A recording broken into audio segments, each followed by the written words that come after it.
How am I not doomed to be single?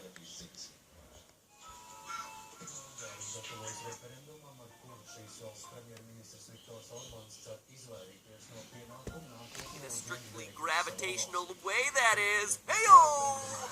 How am I not doomed to be single for the rest of my life? Now, in the case of a human walking around on Earth, the planet is so massive relative to you, all you feel is the gravitational pull into the ground. But it's not just pulling you down, it's pulling you into the center of the Earth. Now, the strength of the force of gravity is proportional to the planetary body's mass and inversely proportional to the square of the distance from the center of the body. Don't worry about it, that was just a bunch of gobbledygook so I could throw the equation up on the screen. Instead, let me simplify it for you. If you're on a sphere, like you are on Earth, where every point is basically the same distance from the center of the globe, gravity all around the Earth is consistent at 9.81 meters per second squared. However, if your planet was in the shape of, I don't know, say a cube, like most people assume Minecraft's planet is, the pull of gravity would actually lessen as you got closer to the edge of the planet because you're getting further and further away from the core. Let me show you what I mean with some really quick math. So before Beta 1.8, there existed the Farlands, signifying the end of the Minecraft world. They were about 12.5 million blocks, or in real-world measurements, meters away from the center of your world. If you calculate out the distance to the core of the Minecraft Earth from the middle of the cube versus the edge of the edges of the cube are about 5 million meters further away, or over 3,000 miles. To put that into context, if you were 3,000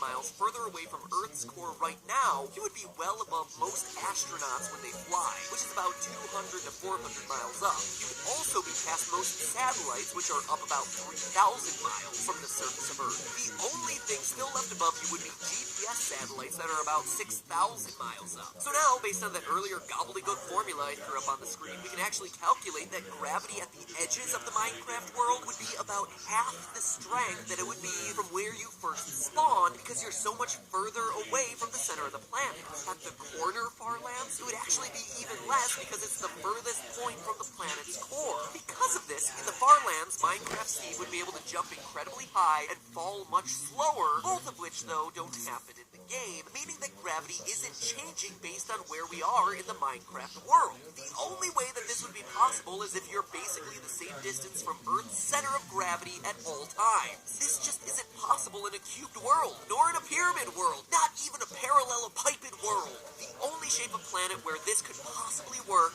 is a spherical world, providing us evidence that the Minecraft world is actually round. But it's not just the force of gravity, it's also the angle of gravity. You see, the gravitational force would be pulling Minecraft Steve towards the center of the planet, the center of gravity. On a spherical world, that's always at a right angle to the ground. But on a cuboidal planet, again, because you can move so much further away from the core at different places on the surface, gravity would act on you at a different angle based on your distance. Even though Steve would be standing on flat ground, it would actually feel like he's on a slope because gravity would be acting on him at an angle rather than straight down. Remember when I said that proving Minecraft's world was round was as easy as falling down?